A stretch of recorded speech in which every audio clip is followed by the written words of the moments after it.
Pernah kebayang gak sih, di balik hiruk-pikuk kota yang kita kira normal ini, ada pasukan rahasia yang jagain kita dari ancaman luar angkasa?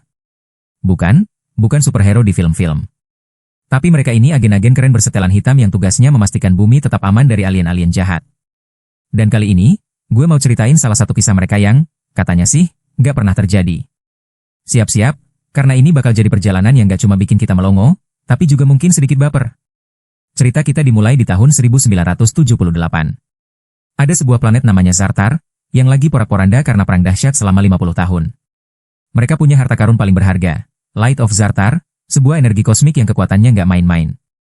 Kalau jatuh ke tangan yang salah, bisa-bisa Zartar musnah. Nah, ada alien jahat bernama Serlina dari ras Kilotian yang ngincer banget cahaya ini. Demi nyelamatin Light of Zartar, Putri Lorana dari Zartar, yang cantik banget, datang ke bumi bareng rombongannya. Dia mohon-mohon ke Men in Black, MIB, buat nyembunyiin cahaya itu dari Serlina. Tapi, MIB nggak bisa asal ikut campur. Kalau mereka intervensi, bumi bisa-bisa hancur. Akhirnya, dalam sebuah aksi heroik, MIB berhasil ngalahin Serlina sebentar, ngasih waktu buat para Zartan kabur dan nyembunyiin Light of Zartar di planet lain. Serlina, yang lepas dari penangkaran, bersumpah bakal dapetin cahaya itu dan ngehancurin planet manapun yang ngehalangin dia. Dan begitulah, tanpa pernah tahu apa yang terjadi, penduduk bumi lagi-lagi diselamatkan oleh organisasi rahasia ini. Sekarang, kita lompat ke masa sekarang. Cerita dibuka dengan adegan yang bikin jantung berdebar kencang di dalam kereta bawah tanah New York. Ada Agent J, yang dengan santainya lagi ngobrol sama cewek cakep, tapi tiba-tiba dia dengar suara aneh. Arby, sini, teriaknya, matanya tajam mengawasi. Gak lama, muncul seekor cacing raksasa, monster war namanya Jeff, yang panjangnya bisa sampai 600 kaki. Jeff ini lagi bikin kekacauan di dalam gerbong, ngancurin sistem kelistrikan. Penumpang panik, teriak-teriak, lari kocar-kacir. J, dengan ekspresi datar tapi penuh konsentrasi, langsung bergerak cepat. Dia tahu Jeff ini melanggar peraturan. J dengan tenang ngomong ke Jeff, "Men, ini ngomong sama lo. Lo tahu kan perjanjian kita, Jeff? Lo nggak boleh keluar dari jalur kereta E, F, sama R. Sebagai gantinya, lo bisa makan sampah anorganik apa aja yang lo mau." Tapi Jeff nggak dengar, malah makin brutal. Partner J yang baru, Agent T, masih kaget campur bingung ngelihat kejadian ini. J langsung ngerjain Jeff, nyuntikin sesuatu biar si cacing raksasa ini pingsan. Setelah Jeff tumbang, J ngumumin, "Oke, semuanya. Ini cuma latihan. Kalau ini beneran, kalian udah dimakan semua karena nggak pada dengerin." Ternyata, seluruh kekacauan tadi cuma simulasi buat nguji respons warga New York. J lalu ngasih perintah ke MIB buat ngeberesin kekacauan ini dan nyabut izin Jeff buat berkeliaran. Dia juga nyuruh ngecek tanggal kadaluarsa obat penenang buat worm. Gue suka banget adegan ini, nunjukin gimana MIB kerja, dan gimana J itu punya sisi humor yang nyeleneh tapi efektif. Di sisi lain, kita ngelihat Serlina, si alien jahat yang dari tadi kita dengar namanya. Dia muncul dengan penampilan yang bikin merinding, kulitnya kayak sisik, rambutnya merah menyala, dan dia punya tentakel yang bisa keluar dari tangannya. Dia lagi ketemu sama alien lain yang berkepala dua di sebuah gang gelap. Serlina ini lagi nyari Light of Zartar, dan dia tahu MIB punya info. Dia nawarin imbalan 50 juta buat info keberadaan cahaya itu. Alien berkepala dua itu bilang mereka nggak nemuin cahayanya, tapi mereka tahu siapa yang tahu, seorang pemilik toko pizza di Spring Street. Serlina yang gak sabaran langsung nyuruh mereka pergi ke sana. Raut wajahnya penuh ancaman, matanya menyala-nyala. Dia nggak main-main. J dan T, sementara itu, lagi di kantor MIB. J ngerasa kesepian. Dia udah banyak banget kehilangan partner karena pekerjaan ini. Dia nanya ke T, "Lo tahu kenapa gue gabung MIB? Gue suka ngabdi, suka aksi, dan ngelindungin planet. Kayak jadi pahlawan." Tapi MIB bukan tempat buat jadi pahlawan yang dikenal publik. J ngerasa capek karena nggak ada yang tahu pengorbanannya. Kalau nggak ada yang tahu dia ada, gimana ada yang bisa mencintai dia? Tanyanya retoris. Ini nunjukin sisi melankolis J, di balik sikapnya yang cuek. Mereka berdua lalu dikirim ke toko pizza di Spring Street, tempat Serlina baru aja bikin kekacauan. Di sana, mereka ketemu sama seorang cewek, Laura, yang jadi saksi mata. Dia masih syok banget, matanya merah, tangannya gemetar. Dia ngelihat Ben, pemilik toko pizza itu, ditarik-tarik sama Serlina dan alien berkepala dua tadi. Ben ini ternyata alien Zartan juga, yang selama ini nyamar jadi manusia. Serlina maksa Ben buat ngasih tahu di mana Light of Zartar. Ben bersumpah nggak tahu apa-apa, tapi Serlina nggak percaya. Dengan kejam, Serlina merobek kulit Ben, ngungkapin wujud aslinya yang berupa protoplasma polimer. Ben akhirnya bilang kalau Light of Zartar bakal ninggalin bumi tengah malam besok. Serlina marah besar karena udah telat, tapi dia juga sadar kalau planet ketiga itu berarti bumi. Dia yakin Light of Zartar masih di sini, dan dia tahu siapa yang bakal ngasih tahu di mana. J ngelihat Laura yang ketakutan. Dia mencoba nenangin, ambil napas dalam-dalam, Nona. Semuanya bakal baik-baik aja. Laura nangis, 1 jam lalu, orang yang gue kenal seumur hidup gue lenyap di depan mata gue karena cewek dengan tentakel di jari-jarinya dan cowok berkepala 2 dengan IQ canoli. Jelas banget dia trauma. J lalu menceritakan tentang MIB, tentang alien, dan kenapa mereka ada. Dia janji bakal nyari tahu kenapa Ben dibunuh. Laura nanya, kalau lo neuralize gue, apa gue bakal tahu kalau itu lo lagi? Jawab J, gue bakal tahu lo, tapi lo nggak bakal tahu gue. Laura bilang, pasti berat. Pasti sangat kesepian. Kata-kata ini benar-benar nancep di hati J, karena itu persis yang dia rasain. Entah kenapa, J nggak tega buat ngeneuralize Laura. Dia ngebiarin Laura pergi, cuma ngasih tahu kalau dia bakal nge-flash Laura di lain waktu. Ini adalah momen penting yang nunjukin kalau J punya hati dan empati yang besar. Kembali ke markas MIB, Z, kepala MIB, ngasih tahu J dan T kalau Serlina ini adalah ancaman besar. Dia pernah dilawan MIB 25 tahun lalu saat dia nyoba ngerebut Light of Zartar. Serlina percaya Light of Zartar masih ada di bumi, padahal Z udah nyuruh agent K buat ngirimnya ke luar planet. Tapi K nggak pernah ngelakuinnya. Ternyata, agent K yang legendaris, mentornya J, orang yang ngajarin J semua hal, adalah satu-satunya orang yang tahu persis di mana Light of Zartar disembunyiin. Tapi masalahnya, K udah pensiun dan dineuralize, alias dihapus ingatannya. Kalau Serlina nemuin K duluan, bumi dalam bahaya. J harus nyari K dan ngebangkitin lagi ingatannya. J, ditemani Frank si anjing puk yang bisa ngomong, pergi ke Massachusetts buat nyari K. Frank ini karakter yang kocak banget, suka ngomongin cewek dan hal-hal aneh lainnya. J harus sabar banget ngadepinnya. Mereka nemuin K lagi kerja sebagai tukang pos di sebuah kota kecil. Kelihatan banget kalau K ini udah tua, rambutnya putih, dan hidupnya monoton banget. Dia bahkan gak inget siapa J. J nyoba meyakinkan K, lo adalah mantan agen organisasi rahasia yang ngawasin alien di bumi. Kita ini Men in Black. Kita ada masalah dan kita butuh bantuan lo.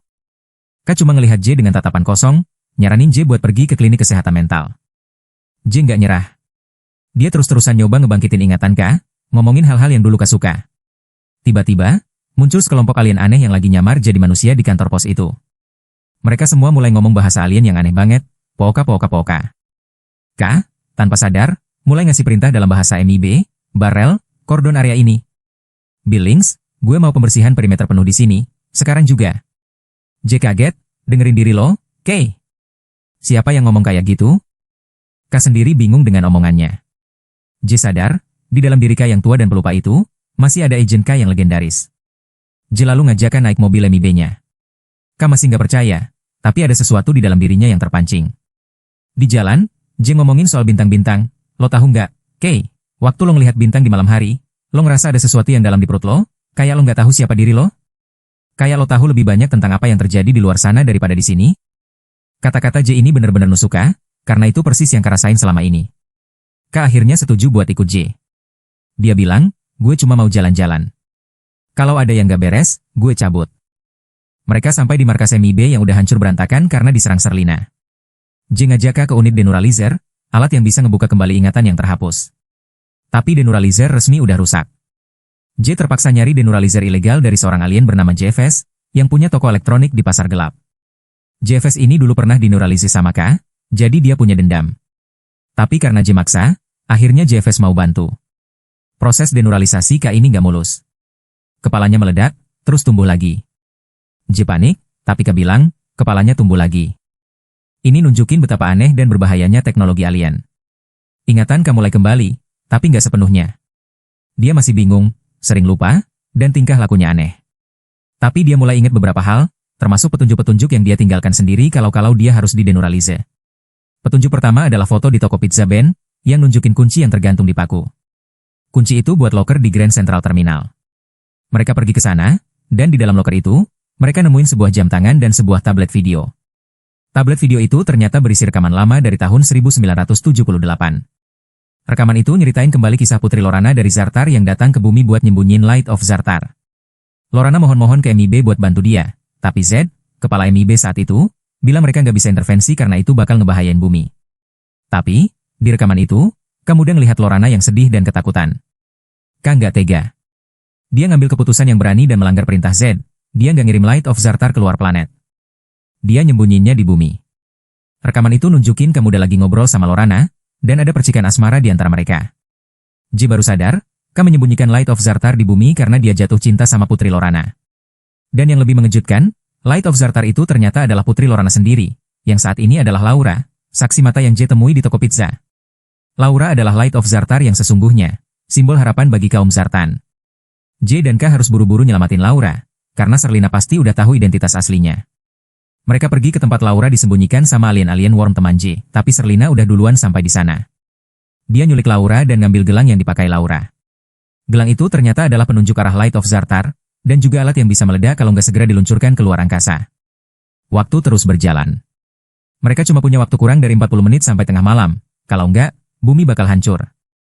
J dan K sadar kalau mereka harus kembali ke tahun 1969. Ke hari saat Kamuda pertama kali berhadapan dengan Serlina dan membuat keputusan untuk menyembunyikan Light of Zartar di bumi. Hanya dengan mengubah masa lalu, mereka bisa menyelamatkan masa depan. Mereka naik mesin waktu, sebuah mobil sport keren yang bisa terbang dan melaju dengan kecepatan cahaya. J yang nyetir, dan dia masih sering salah-salah mencet tombol. K, yang ingatannya mulai pulih, ngasih tahu J cara ngendalinya. Mereka tiba di tahun 1969, dengan pemandangan kota New York yang jauh berbeda. J dan K langsung nyari Kamuda. Mereka nemuin Kamuda yang masih gagah dan idealis, lagi bekerja sama dengan seorang jenderal militer bernama Jenderal Z. Mereka harus berhati-hati agar nggak mengubah terlalu banyak hal di masa lalu, tapi juga harus mencegah Serlina mendapatkan Light of Zartar. Serlina ternyata udah berencana buat ngeluncurin Light of Zartar, yang dia kira adalah sebuah benda, dari Cape Canaveral. Dia berencana buat ngebawa cahaya itu ke planetnya dan ngancurin bumi. J dan K, dibantu sama Kamuda dan Jenderal Z, berpacu dengan waktu buat ngehentiin Serlina. Mereka harus menghadapi pasukan alien Serlina dalam pertarungan yang sengit di landasan peluncuran roket. Dalam kekacauan pertempuran, J berhasil nyusup ke dalam roket Serlina. Dia ngelihat Serlina lagi nyiapin peluncuran Light of Zartar, yang dia kira ada di dalam sebuah benda. Tapi J tahu, Light of Zartar yang asli adalah Laura. Kamuda, yang masih idealis dan penuh semangat, bertarung dengan gagah berani. Jenderal Z juga ikut membantu, tapi dia terluka parah. Saat roket hampir meluncur, J ngomong ke Kamuda, "Kay, lo harus percaya sama gue. Light of Zartar itu bukan benda, tapi Laura. Lo harus nyelamatin dia." Kamuda, yang mulai bimbang antara tugas dan perasaannya ke Putri Lorana, Ibu Laura, akhirnya ngerti. Dia sadar kalau dia harus melindungi Laura, apapun risikonya. Katua, yang berdiri di samping J, membuat keputusan yang paling berat dalam hidupnya. Dia tahu apa yang harus dilakukan. Dia menatap J dengan tatapan yang penuh arti, seolah mengucapkan selamat tinggal. "J, lo adalah partner terbaik yang pernah gue punya," katanya pelan. Lalu, Katua mendorong J keluar dari jalur roket yang akan meledak, mengorbankan dirinya sendiri demi menyelamatkan J, Laura, dan masa depan bumi. J terlempar, kaget campur sedih melihat Katua menghilang dalam ledakan. Tapi pengorbanan Katua nggak sia-sia. Ledakan itu berhasil ngehancurin rencana Serlina. Kamuda lalu mengambil alih, menyelamatkan Laura dari Serlina, dan mengalahkan Serlina untuk selamanya. Ketika J kembali ke masa sekarang, semuanya berubah. Serlina sudah dikalahkan, dan Light of Zartar, Laura, aman. Tapi ada satu perubahan besar. Jenderal Z, yang di timeline sebelumnya terluka parah, di timeline baru ini justru selamat karena Kamuda mengorbankan dirinya sendiri untuk melindungi Jenderal Z dari serangan Serlina. Artinya, di timeline ini, Kamuda yang mengorbankan diri, bukan Katua. Jenderal Z lah yang mengangkat Laura sebagai anaknya dan membesarkannya. J menatap K yang kembali ke wujud tuanya, tapi sekarang dengan ingatan yang utuh. K tahu semua yang terjadi. Dia tahu pengorbanan dirinya di masa lalu dan di masa depan. J bertanya pada K, "Lo tahu kenapa lo nggak pernah nyeritain ini ke gue?" K menjawab, "Lo tahu, J, beberapa hal lebih baik nggak diceritain. Terkadang, kita harus percaya sama takdir." Film ini berakhir dengan J yang akhirnya ngerti kenapa K selalu bersikap dingin dan misterius. K harus menanggung beban rahasia dan pengorbanan yang sangat besar. Dia harus hidup dengan rasa kesepian karena nggak bisa mengungkapkan cintanya pada Lorana, dan harus melindungi Laura tanpa pernah bisa jadi bagian dari hidupnya. J akhirnya menghargai K bukan hanya sebagai mentor, tapi sebagai pahlawan sejati yang rela mengorbankan segalanya tanpa pernah mengharapkan pujian. Dan seperti yang selalu MIB lakukan, mereka menghapus ingatan semua orang yang menyaksikan kejadian itu, termasuk Jenderal Z. Semua kembali normal, kecuali bagi J. Dia sekarang membawa beban rahasia dan pemahaman baru tentang sahabat sekaligus mentornya. K, dengan sikapnya yang khas, terus melanjutkan tugasnya sebagai agen MIB, bersama J. Ini bukan cuma film action skifi biasa.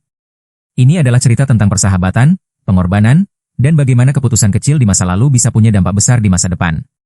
Gue ngerasa film ini benar-benar nyentuh karena nunjukin kalau di balik setelan hitam dan sikap cuek, Ada hati yang besar dan pengorbanan yang luar biasa. Jadi, kalau lo ngerasa kesepian atau nggak dihargai, ingat aja Agent K.